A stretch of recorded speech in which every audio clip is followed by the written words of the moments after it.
ನಮಸ್ಕಾರ ಗೆಳೆಯರೇ, ನಿಮಗೆಲ್ಲರಿಗೂ ಉದ್ಯೋಗ ಮಾಹಿತಿಗೆ ಸ್ವಾಗತ. ಆದಿ ದ್ರಾವಿಡ ಸಮುದಾಯಕ್ಕೆ ಸೇರಿದ ಗ್ರಾಮ ಪಂಚಾಯತ್ ಅಧ್ಯಕ್ಷರನ್ನು ಜಾತಿ ನಿಂದನೆ ಮಾಡಿದ ಆರೋಪ. ಉಪಾಧ್ಯಕ್ಷರ ವಿರುದ್ಧದ ಆರೋಪವನ್ನು ತಳ್ಳಿಹಾಕಿ ನಿರ್ದೋಷಿ ಎಂದು ಘೋಷಿಸಿದ ನ್ಯಾಯಾಲಯ. ಆರೋಪಿಯನ್ನು ದೋಷಮುಕ್ತಗೊಳಿಸಿ ತೀರ್ಪು ನೀಡಿದ ಮಂಗಳೂರಿನ ಜಿಲ್ಲಾ ವಿಶೇಷ ನ್ಯಾಯಾಲಯ.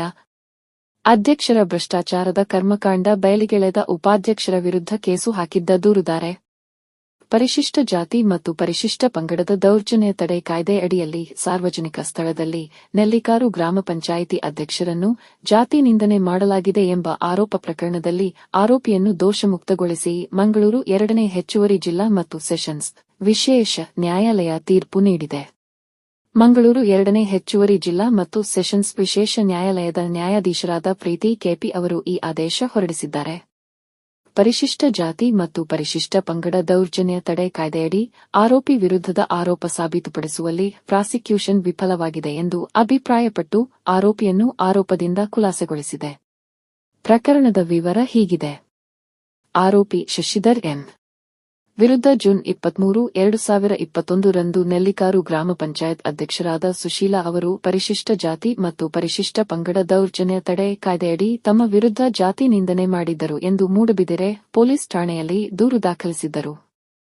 ಈ ದೂರನ್ನು ಆಧರಿಸಿ ಆರೋಪಿ ವಿರುದ್ಧ ಎಫ್ಐಆರ್ ದಾಖಲಿಸಿದ್ದ ಪೊಲೀಸರು ಆರೋಪಿ ವಿರುದ್ಧ ದೋಷಾರೋಪ ಪಟ್ಟಿ ಸಲ್ಲಿಸಿದ್ದರು. ದೂರುದಾರ ಸಂತ್ರಸ್ತೆ ನೆಲ್ಲಿಕಾರು ಗ್ರಾಮ ಪಂಚಾಯತ್ನ ಅಧ್ಯಕ್ಷರಾಗಿದ್ದರು.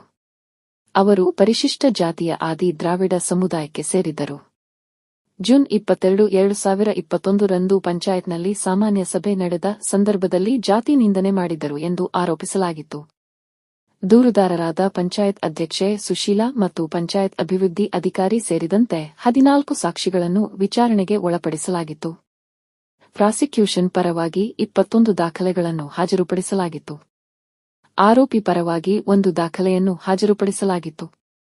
ವಿಚಾರಣೆ ನಡೆಸಿದ ಸಂದರ್ಭದಲ್ಲಿ ಆರೋಪಿಯು ಗ್ರಾಮ ಪಂಚಾಯತ್ನಲ್ಲಿ ನಡೆದಿದೆ ಎನ್ನಲಾದ ಭ್ರಷ್ಟಾಚಾರದ ವಿರುದ್ಧ ಹೋರಾಟ ನಡೆಸಿದ್ದನ್ನು ಸಾಕ್ಷಿಗಳು ಒಪ್ಪಿಕೊಂಡರು. ಮಾತ್ರವಲ್ಲದೆ ದೂರುದಾರರು ಸ್ವತಃ ಭ್ರಷ್ಟಾಚಾರದ ಆರೋಪಕ್ಕೆ ಒಳಗಾಗಿ ಒಂಬುಡ್ಸ್ಮನ್ ತನಿಖೆಯಿಂದ ತಪ್ಪಿತಸ್ಥೆ ಎಂದು ದೃಢವಾಗಿತ್ತು. ದೂರುದಾರೆ ಸುಶೀಲಾ ಮತ್ತು ಪಂಚಾಯತ್ ಅಭಿವೃದ್ಧಿ ಅಧಿಕಾರಿ ಅವರು ಸೇರಿ ನಕಲಿ ಬಿಲ್ ಸೃಷ್ಟಿಸಿ ಲಕ್ಷಗಟ್ಟಲೆ ಹಣದ ದುರುಪಯೋಗ ಮಾಡಿ ಪಂಚಾಯತ್ಗೆ ವಂಚಿಸಿದ್ದು ಸಾಬೀತಾಗಿದ್ದು, ಈ ದಾಖಲೆಯನ್ನು ಸಾಕ್ಷಿಗಳು ಒಪ್ಪಿಕೊಂಡಿದ್ದರು. ದೂರುದಾರೆ ಮತ್ತು ಪಂಚಾಯತ್ ಅಭಿವೃದ್ಧಿ ಅಧಿಕಾರಿ ಒಟ್ಟಾಗಿ ರೂ. 1,98,000 ಮರು ಪಾವತಿಸಲು ಆದೇಶವಾಗಿದ್ದು, ಈ ಆದೇಶದ ವಿರುದ್ಧ ಮೇಲ್ಮನವಿ ಸಲ್ಲಿಸಿರುವುದಾಗಿ ಪಿಡಿಒ ಸಾಕ್ಷ್ಯ ವಿಚಾರಣೆಯಲ್ಲಿ ಒಪ್ಪಿಕೊಂಡಿದ್ದರು. ಆರೋಪಿಯು ಘಟನೆಯನ್ನು ಸ್ವತಃ ಒಪ್ಪಿಕೊಂಡಿದ್ದರೂ ತನಗೆ ದೂರುದಾರರ ವಿರುದ್ಧ ಯಾವುದೇ ಜಾತಿ ನಿಂದನೆ ಮಾಡುವ ಉದ್ದೇಶವಿರಲಿಲ್ಲ ಎಂದು ಹೇಳಿಕೊಂಡಿದ್ದರು.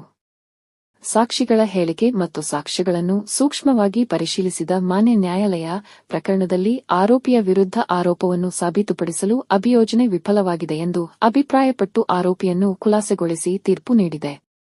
ಆರೋಪಿಯ ಪರವಾಗಿ ಮಂಗಳೂರಿನ ಆದಾಯ ತೆರಿಗೆ ಇಲಾಖೆಯ ವಿಶೇಷ ಪಬ್ಲಿಕ್ ಪ್ರಾಸಿಕ್ಯೂಟರ್ ಆಗಿರುವ ಹರ್ಷಕುಮಾರ್ ಅವರು ವಾದಿಸಿದ್ದರು. ಸುದ್ದಿ ಇಷ್ಟವಾದರೆ ಒಂದು ಲೈಕ್ ಮಾಡಿ. ಸಲಹೆ ಸೂಚನೆಗಳಿಗೆ ಕಮೆಂಟ್ ಮಾಡಿ. ನಿಮಗೆ ಈ ಸುದ್ದಿ ಉಪಯುಕ್ತವೆನಿಸಿದರೆ ಇನ್ನೊಬ್ಬರಿಗೂ ಶೇರ್ ಮಾಡಿ ತಿಳಿಸಿ. ಹೆಚ್ಚಿನ ಸುದ್ದಿಗಳಿಗೆ ನಮ್ಮ ಚಾನೆಲ್ ಸಬ್ಸ್ಕ್ರೈಬ್ ಮಾಡಿ.